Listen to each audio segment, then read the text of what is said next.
Hello and welcome to Let's Chill, the official, unofficial Minnesota Wind Chill, Minnesota Strike podcast. I'm Jeph, I'm Caine. and with us we are joined by Tucker Hoffman again. Tucker, how's it going?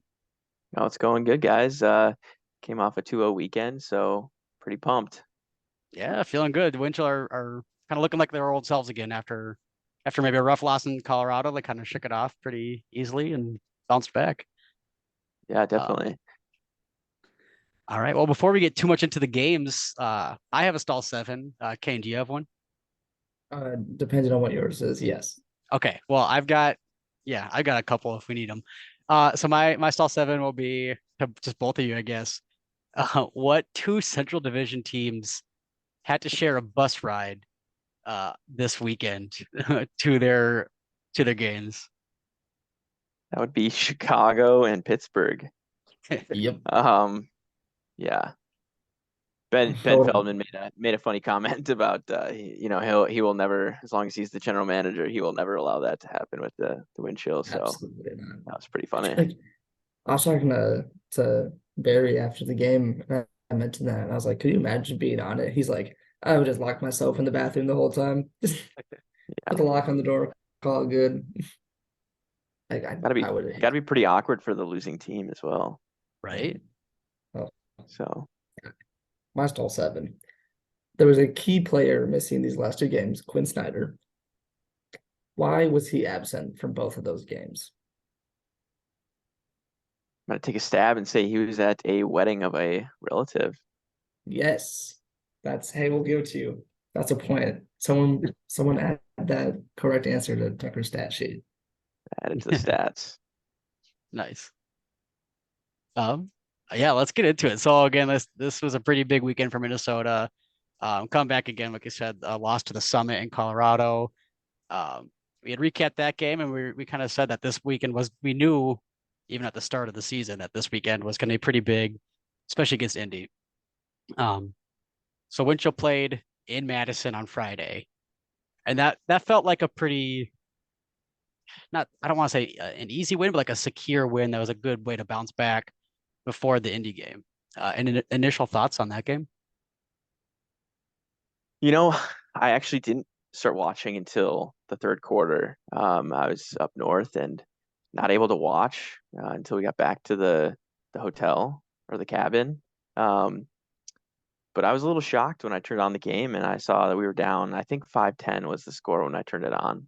Um, could be wrong about that, but um, from what I could tell, it was a little bit rainy. Could have been a little windy. It's always a little windy in that Madison field. It's the wind kind of swirls towards the end zone, so it can be a little tricky to read sometimes. And then I was just looking, quarter by quarter scores. We were up 4-2 after the first quarter, and then in 7-1 in the second quarter. So I'll have to go back and watch exactly what happened. But that's never good to see. Dig yourself in a hole in the first half and have to battle your way out. But it's nice to see that they turned it around in the third and fourth quarter. Outscored them 10-4 in the second half. So I was pretty pleased with that. And maybe I was the good luck charm turning the game on in the third quarter. There you go. Well, I Absolutely, yeah. know. Oh, go ahead, Ken. No, I was gonna say it was really good to see that kind of a victory where we got behind and then we were able to fight back out of it, which was nice. It wasn't we got behind and then we let it up. We were able to completely get out of it. We didn't just close the gap, we broke it, which was nice. Yeah, I think it's really important. I remember on our last pod, Colin Berry had said like it's really about taking it quarter by quarter, and like I guess I don't have the third and fourth quarter up right now, but they won the first quarter and then got like just wiped that second quarter. And so that rebound in the third and fourth quarter were super important. But yeah, you couldn't look at it from the whole like you had to drop that second quarter. And I think overall Minnesota does a good job at winning the first quarter, and I think they kind of do a good job at losing the second quarter sometimes. But almost all the time they find a way to rebound in the second half of the game.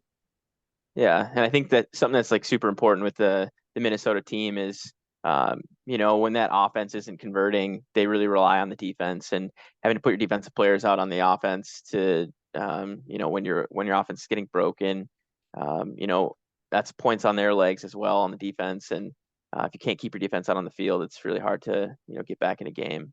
So that was one takeaway I had from that, at least that second quarter, them going down 7-1. Definitely was a little eye-opening. Kane, I think you got to watch a little bit more of the game. Was there anyone in particular who like stood out? I guess I'm curious about like Abe Coffin and Bevon. Like I know both of them had pretty good games against Indy in Minnesota. How did they look on Friday? Do you know?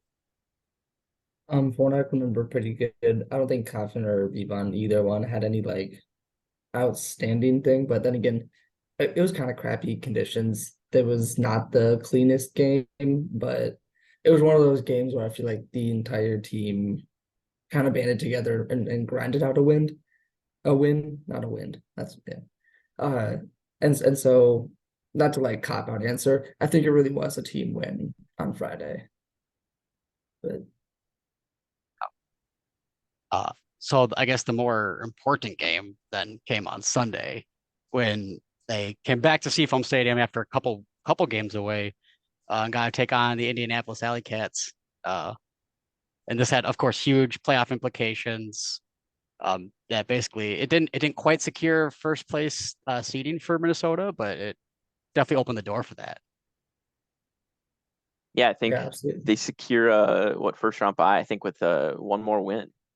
Because that would put us at 9 wins, I believe, even if we went 1-1 in the last 2 games, and then we would hold the tiebreaker over anybody else. I guess Indy would be the only other team that could be 9-3, and we hold the tiebreaker with 2 wins over them this season. So basically, we got to beat Detroit or Chicago. So we set ourselves up. That was a big game, one that we really needed to win, and I think the guys emphasized that at the beginning of the game, and that's why you saw that hot start. I mean, coming out 9-4 in the first quarter.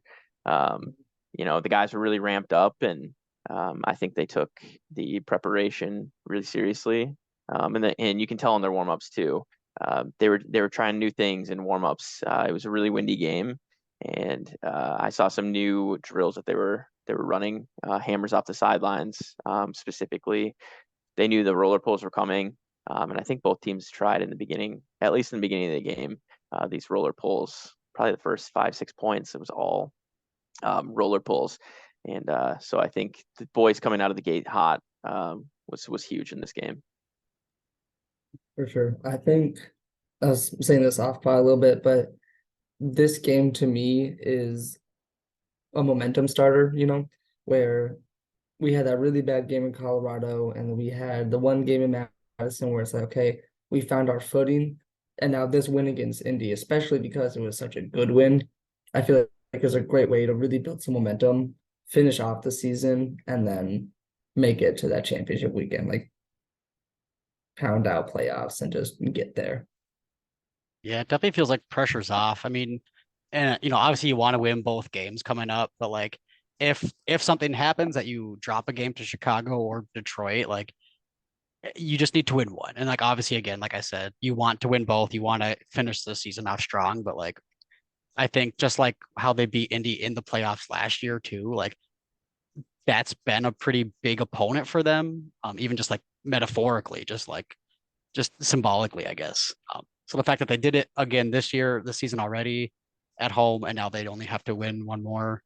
Um, yeah, I think it opens up a lot of opportunities for Minnesota to close out the season. Yeah, definitely. And I think we're starting to hit our stride where we're getting some players back. You know, our handling core has been inconsistent this year, and we've battled with some injuries. You know, Abe uh, coming off, I think I'm not sure how many games he missed, but it was a full month of games that he missed. Still knocking off some rust, and I think it's good to see him back there. Not that he's necessarily taken over any games so far, but I think his big playability has been huge at big moments that we needed it. So that's been really nice to see. And also, Brett Bergmeyer, Bert, he's battling a little bit of I think a fractured wrist or something like that in his throwing wrist. So maybe now that we've clinched this up, he'll maybe sit, 1 or 2 games, end out the season and heal up before the playoffs, because they're fast approaching. Yeah, I did Yeah, not so realize let's he had an injury going. yeah, he actually caught a point, like not with his broken wrist. That would have been crazy. Unless it was, in which case good for him. But yeah, he caught a point, and I was like, is he wearing a wrist cast?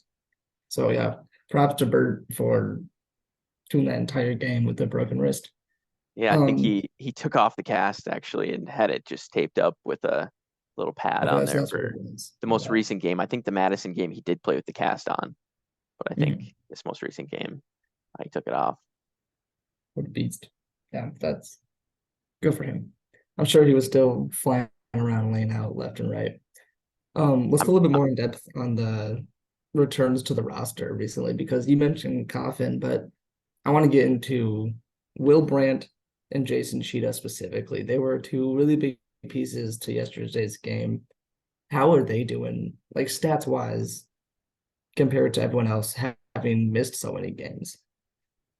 Yeah, I think Jason is just a really Cheetah is a really calming presence in the backfield. He's kind of like a Matt Gucciahanis for the Flyers, you know. He's always catching resets. He's losing yards receiving wise every game. But and you know what's crazy is he'll rack up 250 throwing yards in a game and he'll never throw a pass more than 20 or 30 yards down the field. He's constantly hitting 10, 15-yard gainers up the sidelines, but just his volume and his touches Mm-hmm. is great to have. And he's not the biggest guy, but he's got these around, you know, break throws, like kind of like Aroy had, that are huge. And he can jump pretty tall. They're pretty high. So he He's up is there. very underrated. And then Will Brandt is just a lanky guy who has all the throws in the book. And it is really, really fun to watch the way he throws the disc. Because unlike Yeah. a lot of people, he's got a lot of bend on the disc, kind of like similar to Ryan Oscar, I would say. Um, and it is great to have him back as well because he'll also sling the disc around. Right. So yeah, it's been nice having those guys back. Absolutely. Yeah. I was watching Cheetah's a really nice addition to the team because, well, it's really great to have that kind of flick hook, gung ho approach to offense sometimes. You get a game like yesterday where the wind can catch the disc and it's halfway across the field. There were so many throws yesterday that were just taken completely away by the wind. But you get Cheetah out there and you have a point where there's nothing deep and he can just chisel away at the defense and walk it up the field for a point. And that's awesome. That's something that I feel like the Wind Show haven't really been able to succeed with without him. And so it's good to see that fit nicely in with the team and not be like jarring with what was working. Right. And I think So one thing about yesterday's game in particular is it's like demoralizing to a team when you work it upwind with 50 throws and then they have to go back out there after just playing a long point and have to work their way up the field as well. It's a big tone setter, and when you can show a team that you can work it and you're willing to work it up the field and not take, you know, the risky 50-50 shots, it is, yeah, it's demoralizing to a team. So I think we jumped on Indy early, and you know, it showed in the first half for sure. So I also like want to credit the defense too, though. I mean, I think Indy as a team is built kind of for that like small ball swing pass style of play, though, too. I mean, I know, like, admittedly, this is I think on the broadcast they said this too of like how they don't look deep all that often, and they didn't like that didn't change excessively last night either. But I think Minnesota's defense did a good job at really putting pressure, especially on the handlers, and not making even any resets easy either. Like Indy had to work for it. They had a few pretty good strike cuts, um, and some continuation cuts that allowed them to work up the field. But for the most part, it wasn't like they could just be comfortable and take this wind and kind of work around it. Like they had to work around the wind and a really tough defense, who again also looked pretty strong again. After maybe a tough routing last couple of weeks, I think it was cool to see them do their thing too. Yeah, and I yeah, I think mean, Minnesota. Sorry, King, go ahead. I was gonna say you can't get much more Minnesota team than starting the game off with a break point. I feel like that really sets the tone too. Right, right. Yeah, and I think Minnesota prides herself on defense and hustling and not giving you anything free. And I will say, like, I think the coaching staff does a great job of game planning as well. And they make some great calls just on the sidelines while the defense is out on the field of making sure every player knows where they're at and when they need to help deep, when to set the double teams and make it hard for the resets on the handlers, and when to trap on the sidelines. So I think obviously the defense is something we pride ourselves on, and it's nice for those games like this where it's really windy to see the defense show out. Absolutely. Yeah. Yeah, no, I'm really impressed with how the defense played. I don't know any of the numbers off the top of my head, but it felt like there were a lot of blocks this game. If I don't know if you Was know the it number. blocks or was it unforced turns, I guess? Like with the win. Yeah, It's like we had it 11 was a lot. blocks. Okay.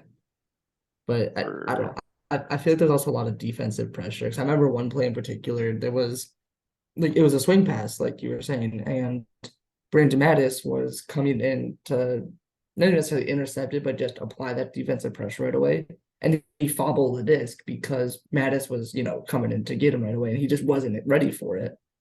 And so yeah, that defensive pressure, I've said this before, you can't put that in the stat sheet, but I mean, we scored like the next throw, right? So it's directly caused a point. And so, yeah, getting this Minnesota team back to health, I feel like now, rather than whenever we get a win, we're like, whoa, we got a win because we put together a great team and we, did this thing great. Now we're getting wins because our offense is clicking and the defense is clicking. And that feels really good to like see on the field. yeah. Excellent. So I want to talk about the home crowd. Big crowd. Do you have the number for how many people were there? I don't. I wish I did. Okay. I mean, if I had to guess, I'd probably say between 800 and 1,000. If I just ballpark, just looking at the stadium, I don't know. It's tough to tell sometimes. Sometimes I think it's 1,200 and it's not quite there, but Right, it's like 600, yeah. it looked like a lot of people there on Sunday. That was so. Yeah, it was It's a a great ton. turnout. It's great weather, minus the wind, but that doesn't affect the Mhm. fans too much. So, Right. yeah, it was loud, and it's Loud always and fun to happens. play in those atmospheres.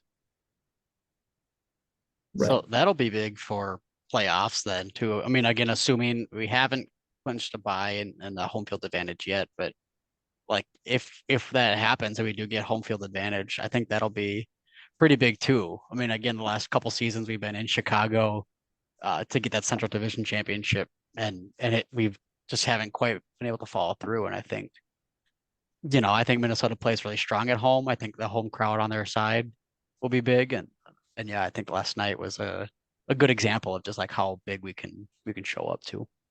Yeah, and the tough thing about playing like in Chicago or Madison, as well, is the crowd is like on top of you. Your back is 10 feet from the crowd.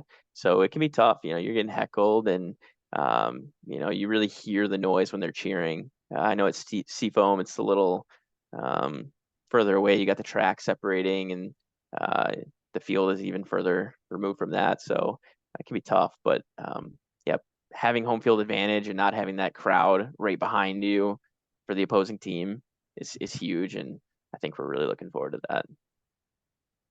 Absolutely. Yeah. We're definitely looking forward to it when the win show gets a championship weekend. That's gonna Right, be right. huge. And we're hoping everyone listening shows up. We're gonna be there loud with the posters. You know the drill by now. Um, Question about I guess the late game last on Sunday, like so the fourth quarter, like the Winchell like kind of given up a couple points, and I don't think it was ever a point of like concern, I guess. I don't think Indy was ever going to make a huge comeback, but they had started to kind of chisel away at that lead a little bit. What happened in like the fourth quarter, especially that kind of like opened up the door a little bit for Indy? Yeah, I want to say the score was maybe 20 to 11, maybe going into the fourth. And I know at the end of the third quarter, Ben called a timeout with, a second left or whatnot. and Will picked up the disc. And I will say that that throw to Sam Berglund in the end It was zone in. should have been counted a goal. It We was have the in. footage, we have the photos to prove it. Should have been counted a goal. So that would have extended our lead a little more. But I think just going into a fourth quarter with a lead that big, it's kind of hard to keep the energy high and keep piling it on, especially against a good team like Indy who will bounce back. Teams like Chicago, teams like Indy, teams like Madison, um, they'll fight back. And you can beat them for 3 quarters, but that doesn't mean you're going to beat them all 4 quarters. And it's really tough in this league to put together a full game, all 4 quarters, where you execute on every possession. And I wouldn't say the spirits were low, maybe until the very end of the game, maybe 3-4 minutes left when Indy maybe scored a couple to bring it within 5. But I think they were pleased with how they played in the first 3 quarters. That the fourth quarter, they realized they stepped off the gas a little bit, but I don't think it was too much of a concern after the game. They mentioned it in the team huddle afterwards, but I think they were more pleased with the first 3 quarters. That the fourth quarter was kind of an afterthought. Do you think that's like a matter of conserving energy? Do you think it's like a matter of like the headspace of like being comfortable with that lead? I guess like do you think there's a benefit of kind of like stepping off the gas, if you will, earlier in the game and then making that strong push late in the game? Or I guess I put out a lot of thoughts there.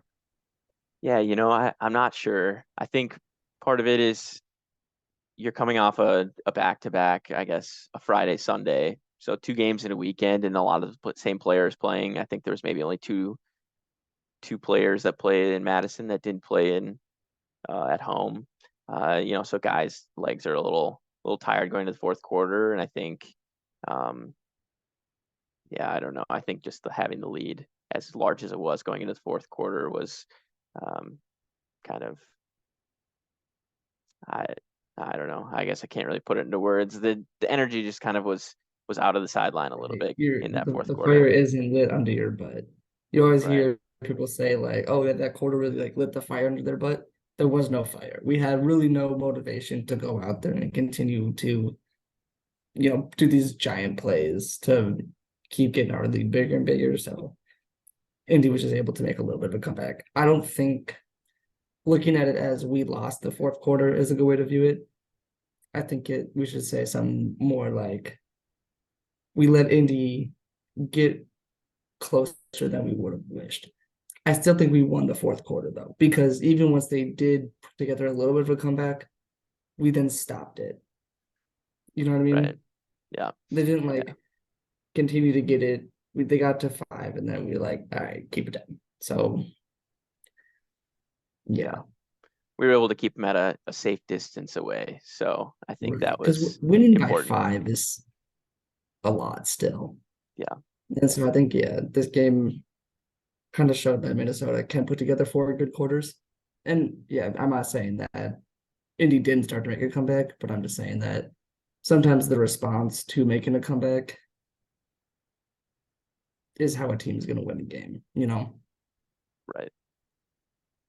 Caine, you talked to a couple players after the game. I remember you said, I think you talked to Cam Lacey, Colin Berry, and maybe Noah Hansen. Yep. Were there any like common themes, I guess? And like I get Tucker can speak to this too, but I'm curious, Caine, what they told you. Any common themes you noticed among those players after the game? Yep. So Colin Berry, I think said it best. He wants to win the next 2 games by 20 points. And he said they do that by winning all 4 quarters. And I know that he means that literally, which is, you get more points per quarter than the other team does. I think that's the way he meant it, was he wants to, beat them in every single quarter by getting so many more points than they do. But I think it just kind of goes to the idea, this what Noah Hansen and Cam Lacey are getting at too, which is these next 2 games are momentum builders. These next 2 games are a time to really flex that, put some more numbers up, and get used to winning, I guess is what I'm going to say. But I guess maybe Tucker can get a different perspective on that. Yeah, I think the guys are still in the mindset of, we're still building. This isn't a finished product. Like that's not the best. Even the first 3 quarters of that Indy game is not the best wind chill team that you're going to see this season. And I think Colin Berry has become like a big vocal leader on this team, especially uh, in the 3 years that I've been around the team. He's really stepped up in the last maybe 4 or 5 games and become a big talker in the huddles. And I think guys have responded well to that. And I think one of the main messages is like we're building and we're going to put together a full 4-quarter game, and that's what it's going to take to get to championship weekend. And I think the guys are really buying into that. And I think you see that with players like Cam Lacey, who stepped up, and I'm not sure the final stat line, but he ripped a massive forehand huck upwind in the game, and everyone was super hyped about that because that was a really tough throw with the wind that was going on in that game. So I think guys stepping up and um, putting together a full game is still something that they're striving for. That's really cool. That's really cool to hear about. Well, just about everything you said. And there's a lot to look forward to in the next couple of games. We got PK coming back, just coming off of a championship in England. Will Brandt was just named the Ultra World's D3 Player of the Year. We got a big matchup against the Union, who the Wind Chill always have really good games against, and of course they're gonna finish the game off against Detroit. So definitely a lot of good ultimate yet to be played, and then of course don't even want to forget about playoffs and championship weekends. So a lot to look forward to. Yeah, absolutely. Can't wait for the next month and a half. It's going to be electric. Absolutely. Well, we can't wait to see everyone in the stands. We cannot wait to be back at Seafoam Stadium on Saturday, July 15th against the Union. Want to, of course, say that this episode is presented by the R1P1 Network. And again, yeah, we'll see you on Saturday. In the meantime, stay chilly.